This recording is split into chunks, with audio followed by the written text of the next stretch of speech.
இன்றைக்கு என்னுடைய அருமை சகோதரி மறைந்த ஏஞ்சல், அதாவது இவாஞ்சலின் தினகரனை நினைவு கூறுகிறோம்.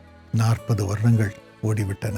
இந்த 40 வருடங்களில் நாங்கள் அந்த வேதனையின் வழியாக, கண்ணீரின் வழியாக, இழப்பின் வழியாக, தவிப்பின் வழியாக, கார் இருளின் வழியாக, அவளை இழந்த துக்கத்தின் நிமித்தம் சென்ற பொழுதெல்லாம் ஆண்டவர் எங்களுக்கு துணை நின்று எங்களை பலப்படுத்தி அந்த வழியிலே நடந்து கொண்டிருக்கும், துக்கத்திலே அமிழ்ந்து கொண்டிருக்கும் ஒவ்வொருவரையும் விடுதலை செய்யத்தக்கதான அதிகாரத்தை கொடுத்து அவர்களை இயேசுவின் நாமத்தில் ஜெபம் பண்ணி இயேசுவின் வல்லமை அவர்களுக்கு கொண்டு வந்து அவருடைய வார்த்தையை கொடுத்து உயிர்ப்பிக்கத்தக்கதாக 40 வருடம் அருள் புரிந்திருக்கிறார். அதனால் நாங்கள் ஆறுதல் பெற்று தொடர்ந்து வாழும்படி செய்திருக்கிறார். எவ்வளவு பெரிய கிருபை!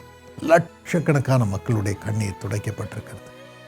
40 வருடங்கள் காருண்யா யூனிவர்சிட்டி செயல்பட்டு வந்திருக்கிறது. இதன் மூலம் எத்தனை லட்சம் குடும்பங்கள் கிராஜுவேட்ஸ் மூலமாக பாக்கியம் பெற்றிருக்கிறார்கள். இந்த நிலையில் தொடர்ந்து நாங்கள் சேவை செய்ய எங்களுக்காக ஜெபம் பண்ணின உங்களை ஆண்டவர் ஆசீர்வதிப்பாராக. ஆண்டவர் நம்மை துக்கத்திலே விட்டு விடுகிறவர் அல்ல. எங்கள் குடும்பத்தை மீண்டும் கட்டி இப்பொழுது ஏஞ்சலை இழந்த அதே இடத்திலே எத்தனை பிள்ளைகளை கொடுத்து, பேரப்பிள்ளைகளை கொடுத்து, மருமக்கள்மாரை கொடுத்து குடும்பத்தை கட்டி எழுப்பியிருக்கிறார். உங்களுக்கும் அப்படியே செய்வார்.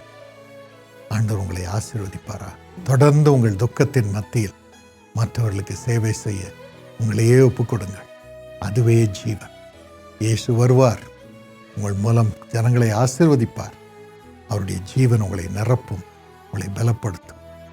நீங்களும் இயேசு அழைக்கிறார் ஊழியத்தோடு இணைந்து டெலிஃபோன் பிரேயர் டவர் இந்த சேவைகளில் இணைந்து சேவை செய்யுங்கள்.